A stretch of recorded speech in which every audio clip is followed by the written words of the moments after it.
मुन्ना नैनों का तारा, दिल का सहारा। 30 या 40 दशक की खूबसूरत अदाकारा जिसने तमिल और तेलुगु फिल्मों में काम किया। ऐसी है दुनिया हमने न जाना। उस वक्त जिनकी अदाकारी के चर्चे चारों तरफ थे।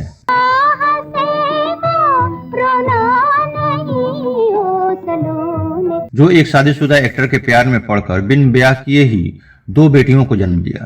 अपना बेगाना दुश्मन जमाना। जो प्रोफेशनल से ज्यादा अपनी पर्सनल लाइफ को लेकर सुर्खियां में रहती थी।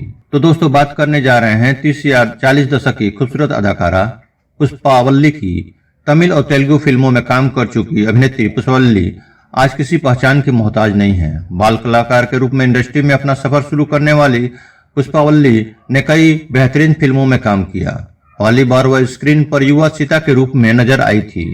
इसके बाद वह लीड रोल निभाने लगी। पुष्पावल्ली का जन्म 3 जनवरी 1926 को आंध्र प्रदेश के पश्चिमी गोदावरी जिले के पेटापाडू गांव में कंडाला रामकोटम्मा एंड कंडाला तथा चारिय के कंडाला परिवार में हुआ था। इनका पूरा नाम कंडला वेंकट पुष्पावल्ली तयारम्मा है। पुष्पावल्ली ने फिल्म संपूर्ण रामायण में युवा सीता का किरदार निभाकर अपने करियर की शुरुआत की थी। उन्हें 3 दिन की शूटिंग के लिए 300 रुपये दिए गए थे, जो उन दिनों बहुत बड़ी रकम हुआ करती थी। इसके बाद पुष्पावल्ली को फिल्मों के कारण ही पढ़ाई से भी दूरी बनानी पड़ी थी, क्योंकि वह अपने परिवार के लिए आय का स्रोत थी। पुष्पावल्ली ने 1940 में IV रंगाचारी नाम के एक वकील से शादी की थी। हालांकि दोनों की शादी ज्यादा समय तक नहीं चली और 1946 में वे अलग हो गए। रंगाचारी से शादी के बाद पुष्पावल्ली के 2 बच्चे हुए थे, जिनके नाम बाबजी एंड रामा था। 20 से 25 तेलुगु और तमिल फिल्मों में काम करने के बाद भी पुष्पावल्ली लीड रोल से ज्यादा सेकंड लीड रोल में नजर आई।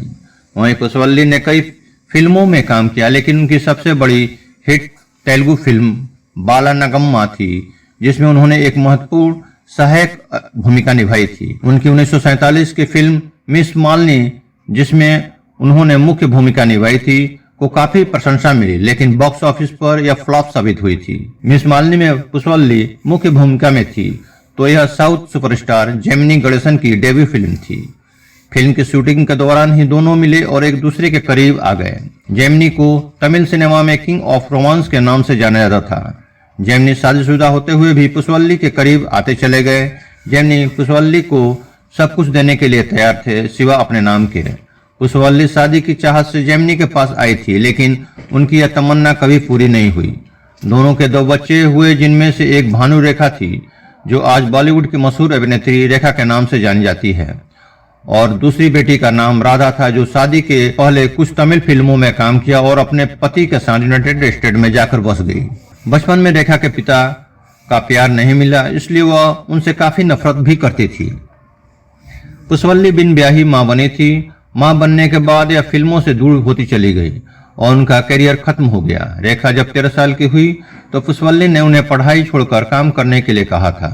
वह चाहती थी कि रेखा एक्टिंग कर अपने परिवार का सहारा बने। ऐसे में अभिनेत्री ने 14 साल की उम्र में अपना करियर शुरू कर दिया था। वहीं पुष्पावल्ली का 28 अप्रैल 1991 को 65 वर्ष की उम्र में मद्रास, तमिलनाडु, इंडिया में लंबी बीमारी के बाद निधन हो गया।